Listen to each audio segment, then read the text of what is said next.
Youth એજ્યુકેશનમાં તમામ વિદ્યાર્થી મિત્રોનું હાર્દિક સ્વાગત છે। આજે આપણે ધોરણ 10 ગણિતમાં પ્રકરણ નંબર 1 વાસ્તવિક સંખ્યાઓ જેમાં સ્વાધ્યાય 1.2 શીખી।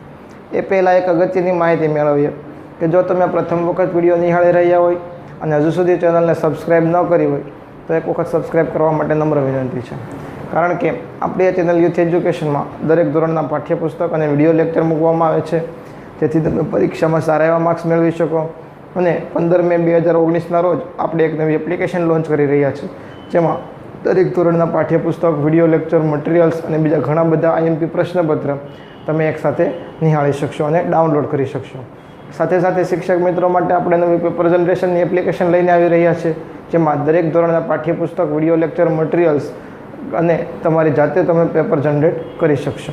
શરૂઆત કરીએ। નીચેની દરેક વાસ્તવિક સંખ્યાઓને તેના અવિભાજ્ય અવયવોના ગુણાકાર સ્વરૂપે દર્શાવો। પ્રથમ સંખ્યા 5005, તો આપણે 5005માં એકમનો અંક 5 હોવાથી 5 વડે ભાગ ચાલે એ આપણે જાણીએ છીએ, તો આપણે અવિભાજ્ય અવયવોની રીતે ભાગ પાડીએ તો 5 વડે ભાગ ચલાવો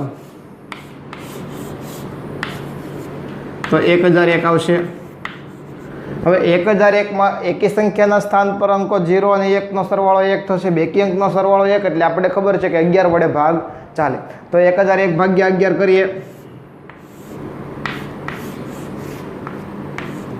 કેટલા થાય છે? 1001 ભાગ્યા 11 91, તો 11 વડે ભાગ ચલાવીએ તો કેટલા મળે છે?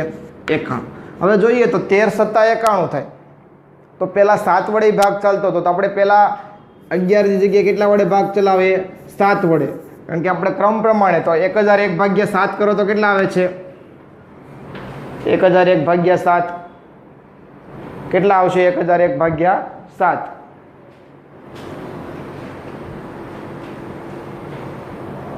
143। હવે તેને આપણે 11 વડે ભાગ ચલાવીએ, 11 વડે ભાગ ચલાવીએ તો 11 ગુણ્યા 13 કરીએ એટલે 143 આવશે।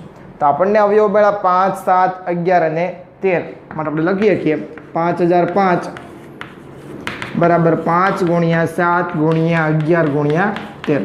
દરેકની એક જ ઘાત છે તો ભાગ ચાલશે નહીં। આગળ વધીએ 7429, તો એકમનો અંક બેકી સંખ્યા નથી એટલે 2 વડે ભાગ નહીં ચાલે।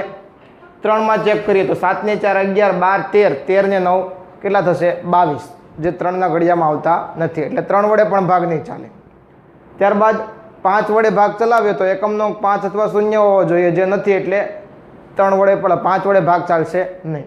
આને ભાગ્યા 7 કરો તો 74 29 ભાગ્યા 7 કેટલા આવે છે?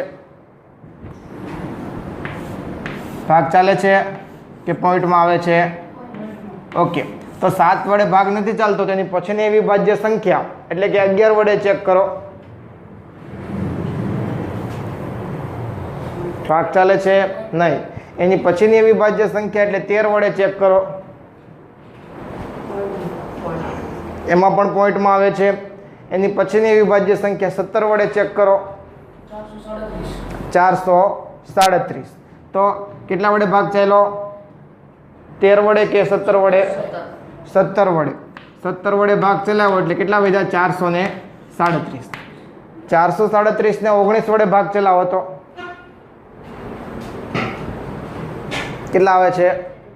23। ઓકે, તો 19 વડે ભાગ ચલાવું તો આપણને કિંમત મળે છે 23। તો આપણે જાણીએ છીએ 17, 19 અને 23 બધી અવિભાજ્ય સંખ્યા છે, માટે આપણે લખીએ કે 7429 બરાબર 17 ગુણ્યા 19 ગુણ્યા 23। થેન્ક યુ વિદ્યાર્થી મિત્રો। જો તમને વિડીયો પસંદ આવ્યો હોય તો ચેનલને લાઇક, સબસ્ક્રાઈબ અને શેર કરો।